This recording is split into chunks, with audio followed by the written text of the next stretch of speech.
The transport bus dropped Daniel Reyes at the corner just before dusk, the sky low and metallic, the kind of gray that pressed on his temples. He hadn't called ahead. After a year of calendars measured by missions and mail delays, he wanted the surprise to be clean and simple, his boots on familiar pavement, his sister's laugh spilling out the door before she could stop it. He slung his bag over one shoulder and walked the last blocks, counting steps the way he always did when nerves crept in. The duplex looked smaller than memory had kept it. Paint peeled at the edges, the porch light flickered. Daniel told himself it was nothing. Everyone's place looked different after time away. He knocked once, light, then waited. When the door opened, it was only a crack at first, as if Sophia were bracing against a wind that wasn't there. Her eyes widened, and for a heartbeat she didn't move at all. "Danny," she said, disbelief softening the word. He smiled, ready with the joke he'd practiced, but it died on his tongue. As the door opened wider, he saw her sleeve ride up when she reached for him. Purple shadows marbled her forearm, fading into yellow near the wrist. Old bruises, new ones. His training flared, cataloging details he didn't want to know how to read. "Sophia," he said, keeping his voice even. "What happened?" She stepped back, forcing a smile that didn't touch her eyes. "You scared me," she said. "I bumped into a door."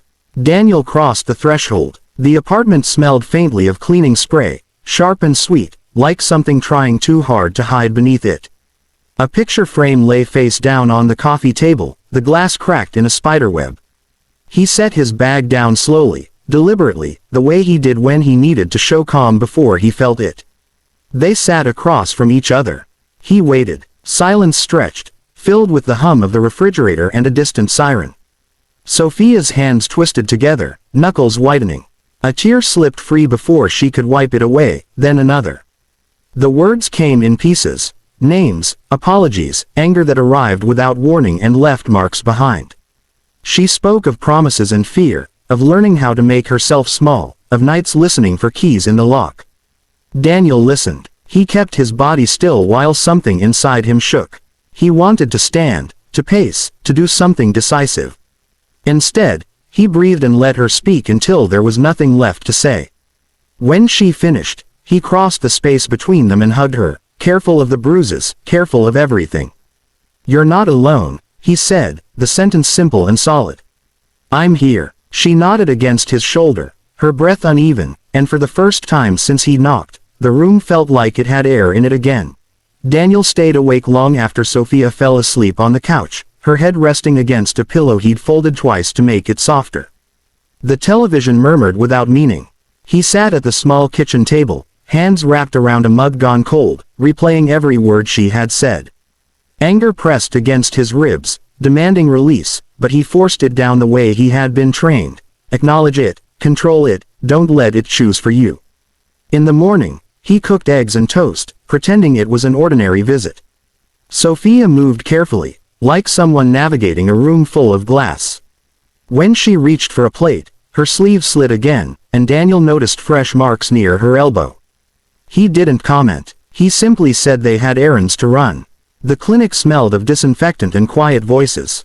A nurse asked questions without judgment, her tone practiced and kind. Photos were taken. Notes were written. Sophia's hands shook, but she answered everything.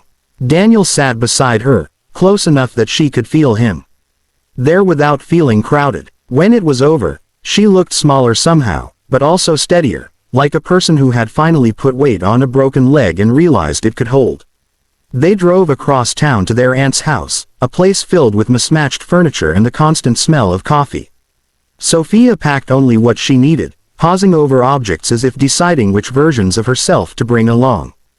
Daniel carried the bags. He didn't rush her. At the police station, the lights were too bright. The officer listened, typing steadily. Daniel gave facts when Sophia's voice faltered, dates and details delivered without emotion. A report became a file. A file became a promise of follow-up. It wasn't justice yet, but it was a line drawn in ink. That night, messages buzzed Sophia's phone, apologies that soured into accusations, then threats. Daniel watched her read them, saw fear flicker, then resolve. She handed him the phone. Together, they saved everything. The shouting started close to midnight. Miguel's voice cut through the quiet street, her name stretched and broken. Daniel stepped onto the porch before anyone could stop him, hands open, heart hammering. He remembered rules. Distance, calm, witnesses. He didn't take the bait. He didn't say Miguel's name. Police lights arrived, washing the houses in red and blue. The shouting turned into curses, then silence as handcuffs clicked. Sophia crumpled against Daniel once the car pulled away, sobbing hard enough to steal her breath. He held her until the shaking eased. Later, alone again, Daniel sat at the kitchen table, staring at his hands. He had learned how to stop threats with force. Tonight, he learned how much harder it was to stop them with restraint, and why it mattered. The courtroom felt colder than the morning outside, the air heavy with the smell of old paper and polished wood. Daniel sat one row behind Sophia, close enough to see the steady rise and fall of her shoulders as she breathed. She wore a long-sleeved blouse, not to hide anymore, but because she had chosen it herself. When Miguel entered, escorted and smaller than Daniel remembered him from Sophia's stories, Daniel felt the familiar tightening in his chest. He did not stand. He did not stare. He kept his eyes on his sister. When it was Sophia's turn to speak, she stood slowly. Her voice trembled at first, then found its shape. She spoke about love that turned into control, about fear disguised as patience, about bruises that healed faster than trust ever could.